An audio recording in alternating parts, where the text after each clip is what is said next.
At first glance, life seems pretty easy for a seagull. Sun, sea, and the occasional friend thrive from a tourist's plate. They even get their morning workouts in.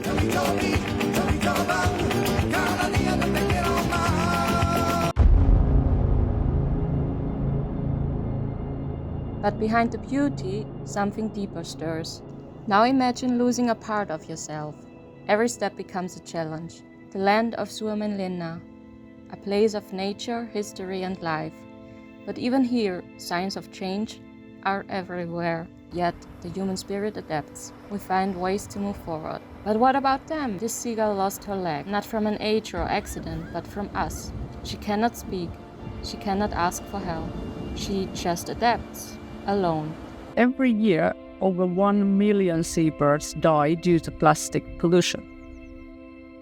A single plastic ring can cost a bird's life. It's estimated that 90% of seabirds have plastic in their stomachs.